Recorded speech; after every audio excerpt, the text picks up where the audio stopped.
Então vamos lá, lei de Gauss é uma daquelas ferramentas que facilitam muito a nossa vida na física. Ela vai dar um atalho para a gente, uma forma muito mais simples de a gente calcular o campo elétrico, mas a gente tem que ter um truque. A gente precisa de simetria e é exatamente isso que a gente vai explorar. Vamos mergulhar então na matemática por trás da lei de Gauss, aplicada para dois tipos de superfície, que vão ser as planas e as esféricas. Ok, então aqui vai estar a nossa fórmula da lei de Gauss. O que essa equação está falando para a gente? Bem, ela conecta duas coisas. De um lado a gente vai ter o fluxo de campo elétrico, representado por essa integral. Pense nisso como uma quantidade de campo elétrico que vai atravessar uma superfície fechada, que a gente está imaginando ali, que a gente desenhou, né? Do outro lado, temos a carga total, que está dentro dessa superfície. A lei diz que essas duas coisas, elas têm que ser proporcionais, né, com essa constante ε0, que é a permissividade do vácuo, uma constante que tem no Halliday, né, se vocês estavam procurando, fazendo essa ponte. O nosso grande objetivo aqui vai ser sempre o mesmo, a gente vai ter que usar essa igualdade para encontrar o valor do campo elétrico, o nosso E. Para organizar a nossa análise, vamos seguir este caminho. Primeiro, vamos atacar a simetria plana com as placas infinitas. Depois, vamos ver o que acontece quando a gente junta várias placas usando o princípio da superposição. E em seguida, para fechar, a gente vai mudar para a simetria esférica, estudando as cascas e as esferas. E no final a gente faz um resumão, amarra tudo e bota as principais fórmulas, certo? Então vamos começar com o nosso primeiro caso de estudo. Vamos imaginar uma placa, mas não é uma placa qualquer. Vamos pensar numa placa isolante, gigantesca, não, melhor ainda, infinita, com uma carga distribuída de forma perfeitamente uniforme sobre ela. Essa densidade de carga a gente chama de sigma, e essa ideia de infinito e uniforme que vai nos dar a simetria que a gente precisa para esse problema.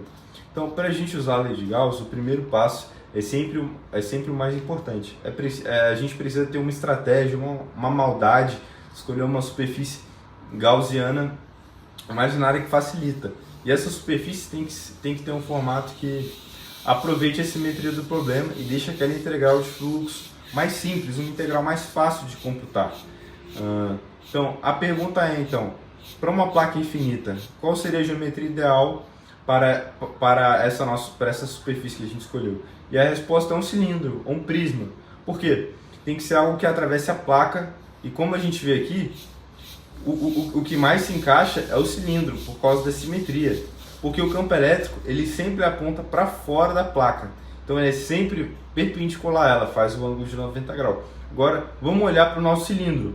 Nas duas tampas, na base e no topo, elas são perpendiculares. Então o campo elétrico e o vetor da área, eles estão bem alinhadinhos. Então eles são paralelos. Mas na parede lateral do cilindro, o campo é perpendicular ao vetor área. E quando eles são perpendiculares, o produto escalar é zero. Ou seja, não tem fluxo nenhum pela lateral. Então isso simplifica demais o cálculo da nossa integral.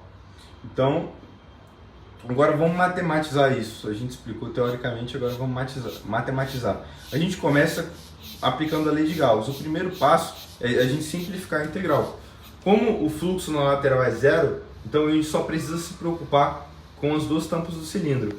E como o campo E é uniforme paralelo à área em cada tampa, o fluxo em cada uma é só a gente fazer E vezes A. Como a gente tem duas tampas, uma em cima e uma embaixo, o fluxo total é 2 vezes EA. Agora, no outro lado da equação, a gente vai estar olhando ali a carga envolvida. E essa carga que vai estar no pedaço do plano que o nosso cilindro cortou. Isso é simplesmente a densidade de carga sigma vezes a área A. Juntando tudo então, a gente fica com a seguinte fórmula. ε0 vezes 2EA é igual a sigma vezes A. Agora tudo fez sentido, não fez? Então, a gente pode cancelar a área A dos dois lados. Quando a gente isola o campo E, a gente chega nesse resultado aqui. Ou seja, isso é muito didático. O campo elétrico de uma placa infinita é constante. Ele não diminui com a distância, não importando se está perto da placa ou muito longe. E a gente pode atestar isso porque não tem nada de distância nessa fórmula. a gente despreza a distância. A intensidade do campo, então, vai ser a mesma, dependendo da distância. É um resultado que parece assim um pouco difícil de imaginar, mas é uma consequência direta de como a simetria que a gente escolhe no começo facilita demais, certo? Agora então, e se em vez de uma placa só, a gente tiver duas? E se elas forem condutoras e com cargas opostas? Essa é a configuração básica de um capacitor que a gente tem em vários aparelhos eletrônicos. O que acontece é que as cargas, por serem condutoras, elas se rearranjam, elas se atraem e ficam todas concentradas na face interna entre as duas placas. Pense em duas placas aqui, as faces internas. Agora, pense nos campos. O campo da placa positiva e o campo da placa negativa, no espaço entre elas, os dois apontam na mesma direção. Então, eles se somam, eles se reforçam. Já do lado de fora, eles apontam em direções opostas. Então, eles se cancelam. E qual é o resultado matemático disso? Bom, a gente aprendeu lá em geometria analítica que vetores opostos se cancelam. Então, entre as placas, como os campos se somam, o campo total é sigma sobre ε0. A gente meio que cortou aquele 2 da forma anterior. Exatamente o dobro do campo de uma placa isolante sozinha. E fora da região entre as placas, como os vetores são os opostos, o campo é zero. E esse confinamento de campo elétrico que nos dá essa propriedade tão interessante dos capacitores e torna eles tão úteis. Isso nos leva a um princípio fundamental na eletrostática, o princípio da superposição. E a ideia é simples, mas é muito útil. Se a gente tem fontes de campo elétrico, o campo total em qualquer ponto do espaço é simplesmente a soma vetorial dos campos que cada fonte criará se estiver sozinha. Vamos ver agora um exemplo prático. Vamos analisar esse sistema aqui de duas placas isolantes e paralelas. Uma tem uma densidade de carga positiva, que vamos estar chamando de sigma+. A outra, uma densidade de carga negativa, sigma-. Nosso desafio é calcular o campo elétrico resultante entre três regiões diferentes. À esquerda de tudo, no meio das duas, e à direita de tudo, usando o princípio da superposição. Primeiro, vamos esquecer que a outra placa existe, vamos ignorar ela e a gente vai calcular o campo de cada placa individualmente. A gente já sabe a fórmula, certo? O módulo do campo da placa positiva é mais, vai ser sigma+ sobre 2ε0, e o da negativa é menos, vai ser o módulo de sigma- sobre 2ε. A direção também, nesse caso, vai ser importante. O campo da placa positiva sempre aponta para longe dela e o da negativa sempre aponta na direção dela. Agora vem a parte importante. Temos que somar esse campo como vetores em cada uma das três regiões. Então, olha bem para esse diagrama aqui. Na região do meio, entre as duas placas, o campo da positiva aponta para a direita e o da negativa também aponta para a direita. Então, eles estão na mesma direção. Então, simplesmente, a gente pode somar os módulos na região de fora, tanto a esquerda quanto a direita. Os vetores apontam em direções opostas, uma para a direita, a outra para a esquerda. Nesse caso, então, subtraímos os módulos. Fazendo as contas para esse exemplo específico, o resultado entre as placas é uma soma que resulta em um campo de 6,3 vezes 10⁵ newtons por coulomb.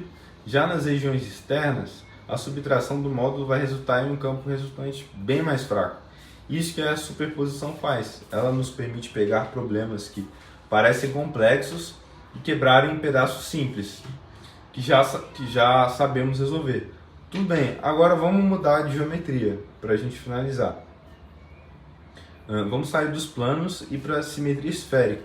A lógica é exatamente a mesma. Mas nessa superfície gaussiana, o plano agora vai ser uma esfera concêntrica com a carga. E vamos ver que essa simetria também nos dá resultados incrivelmente simples e visíveis, né? Quando aplicamos a lei de Gauss a uma casca esférica fina com carga uniforme, chegamos a dois resultados importantíssimos, conhecidos como o teorema das cascas.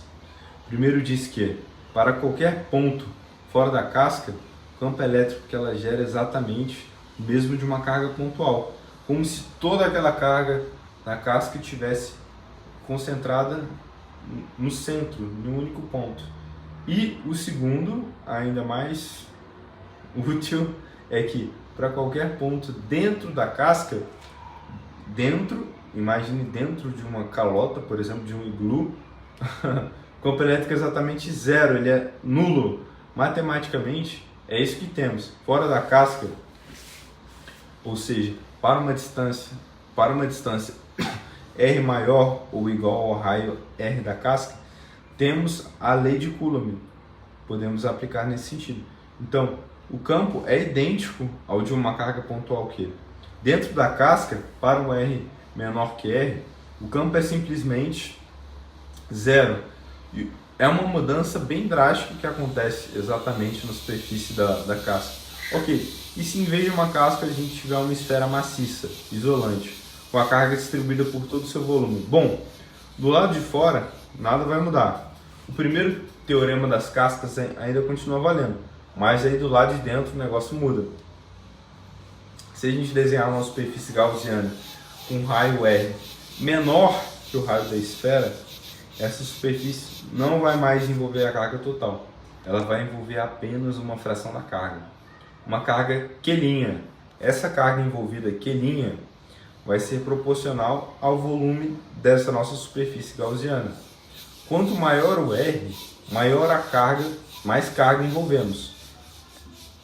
Quando colocamos isso na lei de Gauss e resolvemos para o campo E, descobrimos algo muito interessante dentro da esfera. O campo elétrico não é constante nem zero. Ele cresce de forma linear com a distância R a partir do centro. Ele começando em zero, bem no centro, e ele vai aumentando gradativamente, até atingir seu valor máximo na superfície da esfera. Certo? Então a gente viu bastante coisa. Eu sei que é muita coisa para absorver, muita fórmula, muita teoria, mas agora vamos dar um passo para trás e dar uma resumida. Então vamos consolidar tudo. Esses são os resultados que a gente chegou. Então vamos lá. Para uma placa isolante infinita, o campo é constante, sigma sobre 2ε0. Entre duas placas condutoras, o campo dobra, sigma sobre ε0.